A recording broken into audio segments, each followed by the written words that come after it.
We're joined now by HuskerOnline's Sean Callahan. Sean, good morning. The story, the talk of yesterday is about yesterday at the press conference. Marcus Satterfield addressed at the very end the yards per play, which he did. He said 4 to 6 yards per play was the goal. Didn't know what maybe he should have said. What were your thoughts on the comments from Marcus Satterfield at the end of the press conference yesterday? Is it as big of a deal as Husker fans are making it?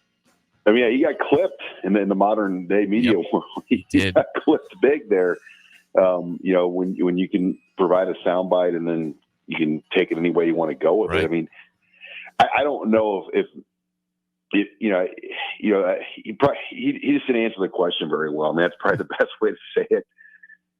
Because I'm sure he's heard about it too from Matt Rule, because when Barstool Sports is picking up that soundbite and other national people and other places, I mean, that's not good. But by some respects, I don't know if that's what he really meant, but it came out that way, and you can't really undo what he said there. He should have just said, we'd like to get 4 to 6 yards on first downs and put ourselves in good positions. And instead of kind of going down the road that he went. I think he kind of tried to do it. Didn't he say, like, who's the national leader? I think you just. And that is such a hard, thing to put into context, because, you're going to have explosive plays and that's going to make your yards per play better. And Nebraska's had a lot of explosive plays. That's really, probably the biggest issue with their yards per play average. They get a lot of 4 to 6 yard plays, as we know. But they haven't had a lot of home run plays this season, and they only threw one ball 20 yards down the field in that game at Indiana. And we know they haven't really ran the ball with explosiveness for most of this season. So their yards per play is not great right now, when especially when you're not throwing it down the field, and they didn't throw it down the field at Indiana. How do you think they can get better offensively quickly? I mean, I think they've got their passing game, stretch the field a little bit more, whether that's Jalen Lloyd, Corey Barney, just getting the ball down the field, creating some big plays with some of those guys. I mean, use like 2022 team, for example, Trey Palmer, they don't have a Trey Palmer, but just having some of those, a guy that can stretch the field more, really made that offense look better than what it was. Having just bigger play guys that can get you down the field and loosen things up would go a long way. Right now, since they don't have the big play down the field threats going at all, the running game is easier to defend. The passing game is easier to defend because everything underneath gets bottled up. I mean, they just got to figure out a way to, loosen up things on offense and get more rhythm. But the running game is where it starts. I mean, they just have not run the ball with much success, especially the last couple of weeks. You look at this next game ahead, Sean. Ohio State's obviously an excellent team. They have one loss to Oregon. They're expecting to be in the playoff. They're going to be angry after a bye week and that loss. I mean, you're going into a hornet's nest after a big loss to Indiana. I mean, what can Nebraska do to even make this game competitive on Saturday? I know it's a big, tough question, but still. I'll say this: 2018, Nebraska went in there equally the same point spread, pretty much. I don't know what it was, but it was about that point spread. That team won the Big Ten in 2018, and Nebraska had a losing record, and they almost won. I will say, getting this game at 11 a.m. Central, that is the time you want to play in Columbus. You don't want to play there at night. That's a tough place to play at night.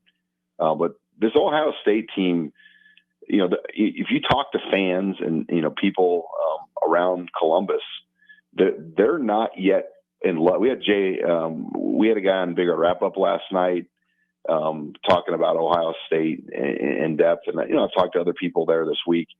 There's still very much a wait and see from this fan base out there, because it hasn't necessarily clicked with their defense at the level people wanted it. Will Howard hasn't necessarily been as good as what they've had at quarterback in the past, especially with the way the game and the time management at the end of the game.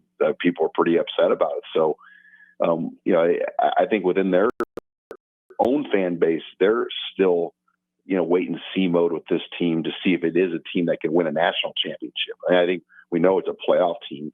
But yeah, Nebraska, if you're not embarrassed about what happened last week and hungry to amend that. I mean, we're here just ripping this team, guys. They're 5-2. That's They're interesting. 5-2, and we're sitting on here acting like the whole world is coming to an end. I mean, that's what we're doing. Trust me. If you were an outsider coming in Nebraska right now, you're like, well, what are these guys doing? What are they talking about? This is, I mean, yes, there's some issues, but the team is still at 5-2. And, I talked to another guy yesterday who works for another Power 4 program. He's like, man, he goes, it is intense for you. Yeah, I know. That's how it is here. I mean, people are fired up. I mean, we got, Sean, what was the most surprising part of the Indiana game to you from a Nebraska standpoint? How quickly it fell apart. It was 14-7 with 4 or 5 minutes left in the second quarter. And, the turnovers were very surprising to me because we hadn't seen turnovers like that all year. We haven't. To have 5 turnovers, to have 3 inside the 15-yard line, and then also just the third down defense not getting off the field. I don't believe Nebraska forced really a true punt in that game during at least the meat of the game when it mattered. And so just the inability to win on those third and down, like the third and long, the Tommy Hill not winning a 50-50 ball. They could have got him off the field when it's 14-7 in the second quarter.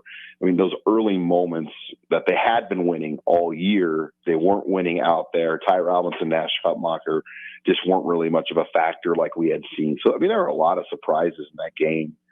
But, there's just no way anybody saw a 56-7 game. And that's probably why guys like Jake Sorensen are losing their mind on the air right now. Is there any way? That's just me, Sean. Is there any way that a coach, Sean, you've covered this a long time, can keep this intense negativity from affecting his team? You say you can, but you can't. I mean, there's just too many channels of it. That's the problem. I mean, who doesn't in this world have a phone? Who doesn't in this world check social media? Who doesn't in this world get screenshots sent to them, texts sent to them? So it is a challenge. I'll give, back in the Pelini era, he was really good at using that. And we always used to laugh at the us against the world mentality, but Pelini almost found a way to utilize it to fire his team up on a week like this. And they would come back and play well. And you got that sense from Isaac Gifford. I mean, it was almost how upset he was and just how much he wants to be back there this week.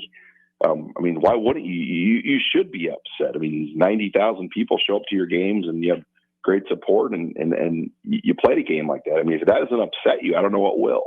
As Nebraska fans, Sean, lament the game. I mean, we got to praise Indiana. I mean, they put up 56 points. They look really good. They're 7-0. They're a top 13 team in the country, and Cignetti's got that thing going in 1 year. I mean, that turnaround is incredible. How do you speak to that in terms of how he did it so quickly with Indiana? Nearly 30 transfers, 13 from James Madison, the continuity he brought with him, his style, and they bring in a veteran quarterback. I mean, the transfer portal has made moves like what we've seen a lot easier for a place like Indiana now. Even. I mean, that should just tell you how much college football has changed. Because usually when Indiana made a coaching change, pre-portal era, I mean, it was a pipe dream to get to this point, and they're doing it in 1 year because of the way they were able to kind of flip the culture and flip the roster so quickly. Sean, always good stuff. Thanks for the time. We'll chat with you again next week. Thanks, guys.